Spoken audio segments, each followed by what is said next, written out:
인류가 남긴 가장 오래된 베스트셀러이자 동시에 가장 치열한 논쟁의 중심에 선 책, 성경. 수천 년 동안 이 책 속의 기록들은 누군가에게는 절대적인 신의 계시로, 또 누군가에게는 고대 중동 유목민들이 지어낸 황당무계한 신화로 치부되어 왔습니다. 홍수가 전 세계를 뒤덮었다거나, 하늘에서 유황불이 쏟아졌다거나, 바다가 반으로 갈라졌다는 극적인 사건들. 이는 현대인의 이성적인 시선으로 볼 때 판타지 소설의 한 장면이나 다름없어 보이기 때문입니다. 하지만 21세기, 인류가 우주 망원경으로 우주의 기원을 보고 DNA 염기 서열로 생명의 비밀을 해독하는 이 시점에 이르러 기묘한 반전이 일어나고 있습니다. 첨단 과학의 돋보기를 들여다볼수록, 고대 유적의 깊은 흙을 파헤칠수록 그저 문학적 은유나 설화인 줄 알았던 기록들이 정밀한 물리 법칙 위에서 정교하게 설계된 역사적 팩트였다는 증거들이 속속 드러나고 있습니다. 지금으로부터 약 4,000년 전, 고대 중동의 거친 사막을 무대로 활동하던 한 인물이 있었습니다. 그의 이름은 아브라함. 성경 창세기에 따르면 그는 어느 날 신으로부터 기묘하고도 엄격한 명령을 받게 됩니다. 너희 중 남자는 다 할례를 받으라. 너희는 대대로 모든 남자는 집에서 난 자나 이방 사람에게서 돈으로 산 자를 막론하고 난 지 8일 만에 할례를 받을 것이라. 오늘날의 포경수술에 해당하는 할례를 행하라는 지시였습니다. 그런데 여기서 우리의 이성을 강하게 자극하는 아주 구체적인 숫자가 등장합니다. 바로 태어난 지 8일째 되는 날입니다. 현대인의 시각에서 이 구절을 냉정하게 바라봅시다. 현대의학이 존재하지 않던 고대 청동기 시대입니다. 소독약도, 정밀한 외과 수술도, 항생제도 없던 그 시절에 갓 태어난 피덩이, 아기의 생식기 표피를 잘라내는 수술을 감행한다는 것은 자살행위나 다름없었습니다.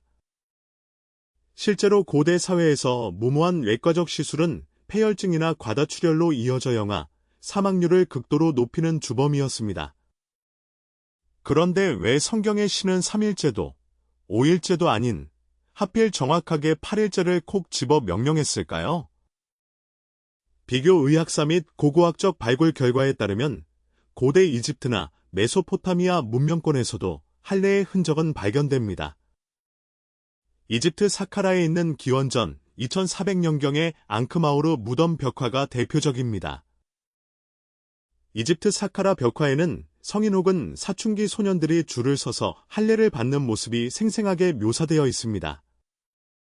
이집트나 아라비아의 고대 부족들은 주로 아이가 성인이 되기 직전인 사춘기, 만 12세 14세에 할례를 행했습니다. 부족의 일원으로서 고통을 견뎌내라는 주술적이고 군사적인 목적이 강했기 때문입니다. 고통을 참아내어 부족의 용맹한 전사로 인정받는 통과일이었던 것입니다. 반면 이스라엘 민족은 면역력이 가장 취약한 갓난아기를 대상으로 그것도 8일이라는 타협없는 기준을 지켰습니다. 사막의 모래바람이 불고 위생 상태가 극도로 열악했던 가나안 지형을 고려할 때 이는 매우 위험한 관습처럼 보였습니다. 사막 한가운데서 의학적 보호막도 없이 행해진 이 위험한 의식이 수천 년간 지속될 수 있었던 비밀을 풀기 위해 우리는 고대의 흙먼지를 벗어나 현대 혈액학 연구소의 문을 열어야 합니다. 20세기 중반, 현대의학이 인간의 혈액응고 메커니즘을 분자 수준에서 규명해내면서 이 8일째의 미스터리는 완전히 뒤집히게 됩니다. 인간의 몸은 상처가 나면 피를 멈추게 하는 복잡한 화학 공장을 가동합니다. 이를 혈액응고 계포라고 부르는데 이 과정에서 가장 핵심적인 역할을 하는 단백질이 바로 간에서 만들어지는 프로트롬빈입니다. 그리고 이 프로트롬빈이 정상적으로 생성되기 위해서는 반드시 비타민 K가 필요합니다.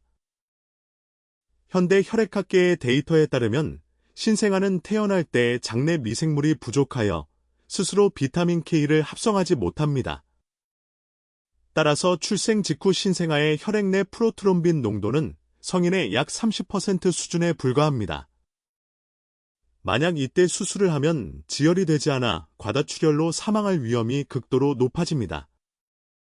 생후 수일 동안은 아무런 도구가 없던 고대 영아들에게 가장 위험한 시기인 셈입니다.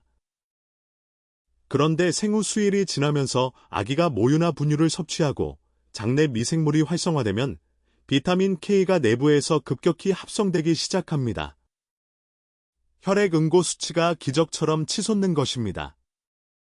그리고 마침내 생후 8일째가 되는 날, 인류의 인체는 경이로운 정점에 도달합니다.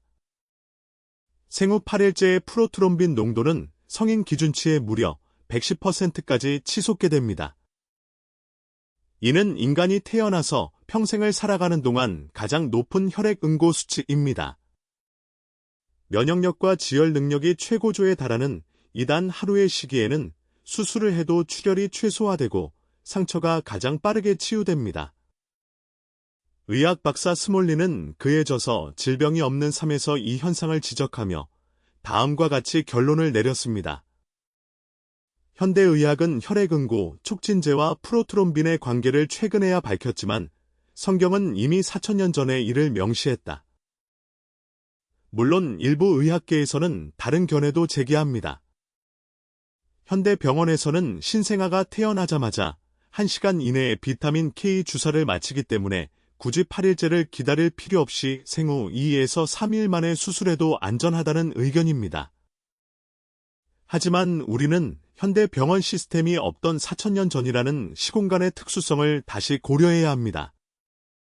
주사기도, 합성 비타민도 없던 고대 사막에서는 아기의 자생력이 유일한 무기였습니다. 아무런 의학 기술이 없던 고대 환경에서 생후 8일은 인체가 스스로 지혈 능력을 110%까지 끌어올리는 유일무이한 천연 의학적 타이밍이었습니다. 단순한 경험론만으로 이 완벽한 하루를 통계화하는 것은 고대 기술로 불가능합니다. 결국 현대 과학이 밝혀낸 프로트롬빈의 비밀은 성경 속 8일째의 명령이 인체의 설계도를 완벽하게 이해하고 있는 존재의 정밀한 계산이었음을 시사합니다. 신화 속에 감춰졌던 고대의 기록이 과학의 현미경을 통해 팩트로 부활하고 있습니다.